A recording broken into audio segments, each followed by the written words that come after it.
রেদওয়ানুল হক, নিশ্চয়ই আপনি আমাকে শুনতে পাচ্ছেন।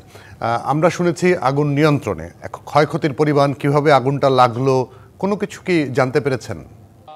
আমরা এখানে এখন যেটা দেখতে পাচ্ছি যে ফায়ার সার্ভিসের কর্মীরা এখনো কিন্তু আগুন নিয়ন্ত্রণের কাজ চালিয়ে যাচ্ছেন।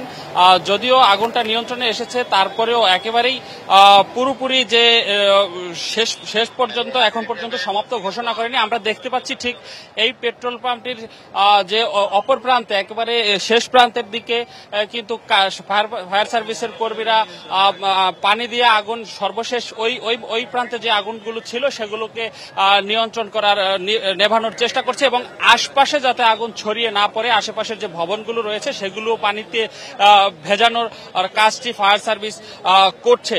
আপনি জানেন যে আজকে সন্ধ্যা 7:15টার দিকে আগুনের সূত্রপাত হয়। এরপরে এর 7:30টার পরে কিন্তু এখানে ফায়ার সার্ভিসের বেশ কয়েকটি ইউনিট এসে যুক্ত হয়।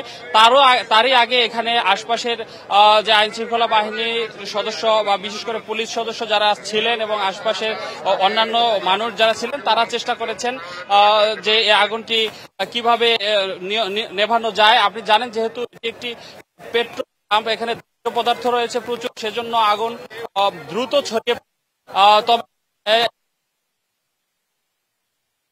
ঠিক উল্টা পাশেই রাওয়া ক্লাব ভবন রয়েছে এবং এটি এই রাস্তার ঠিক উল্টা পাশেই রাওয়া ক্লাব সহ বহু বাণিজ্যিক ভবন রয়েছে। তো যে ব্যাপক আকারে ভয়াবহ আকার ধারণ করার যে শঙ্কাটি ছিল সেটি আপাতত নেই। আমরা এখন দেখছি যে আগুন অনেকটাই নিয়ন্ত্রণে চলে এসেছে। এখানে যেটি বলেছেন যে দাহ্য পদার্থ, বিশেষ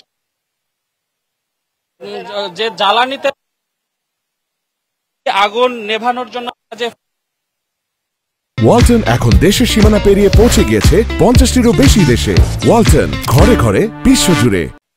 দেখতে পাচ্ছেন যে প্রচুর ফোম এখানে ব্যবহার করেছে ফায়ার সার্ভিস এই আগুন থেকে নিয়ন্ত্রণে আনার জন্য। তো এখন আমরা দেখছি প্রচুর মানুষ কিন্তু এখানে রয়েছে, উৎসুক জনতা। তারা প্রাথমিকভাবে কিছু মানুষ এই আগুন নির্বাপনে সহায়তা করলো, এখন সবাই ভিড় করেছে দেখার জন্য। তো যেহেতু এটি একটি দাহ্য পদার্থ এলাকা, সেজন্য ঝুঁকিও কিন্তু রয়েছে।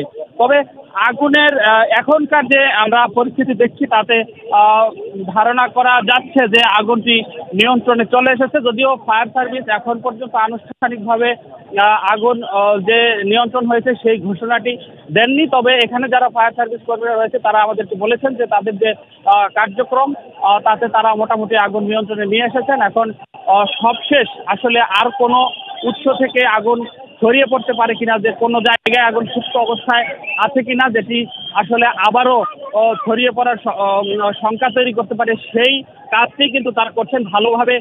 পুরো এলাকাটি পরীক্ষা করে তারা দেখছেন যে আসলে আর কোনো জায়গায় আগুনের ফুলকি বা আগুনের অংশ অবশিষ্ট আছে কিনা। আমরা দেখতে পাচ্ছি যে এখন আইন শৃঙ্খলা বাহিনীর সদস্যরা উৎসুক যে মানুষ এখানে রয়েছে তাদেরকে সরিয়ে দেওয়ার জন্য চেষ্টা করছে। বিভিন্ন আমরা দেখতে পাচ্ছি যারা আগুন নিয়ন্ত্রণে সহায়তা করছে। এই পুরো এলাকাটি এখন একটি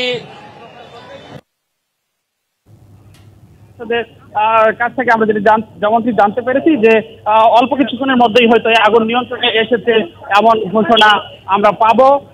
এ ছিল আগুন ইউরেকা যে পেট্রোল পাম্পে অগ্নিকাণ্ড ঘটেছে সেই পেট্রোল পাম্প থেকে আমার কাছে সবশেষ খবর। অনেক ধন্যবাদ রেদওয়ানুল হক। দর্শক, আপনারা জানছিলেন, রেদওয়ানুল হক জানাচ্ছিলেন আমাদের এই মহাখালী যে রেলগেটটা আছে, রেলগেটের পাশে একটি হাসপাতাল আছে, তার পাশের একটা পেট্রোল পাম্পে আগুন লেগেছিল। সেটি যতদূর আমরা তথ্য জেনেছি, ফায়ার সার্ভিসের 3টা ইউনিট মাত্র 2 মিনিটে নিভিয়েছে। তবে ফায়ার সার্ভিসের ইউনিটে আসতে আধা ঘন্টা বেশি সময় লেগেছিল। তার মানে তারা যানজটে আটকে ছিল।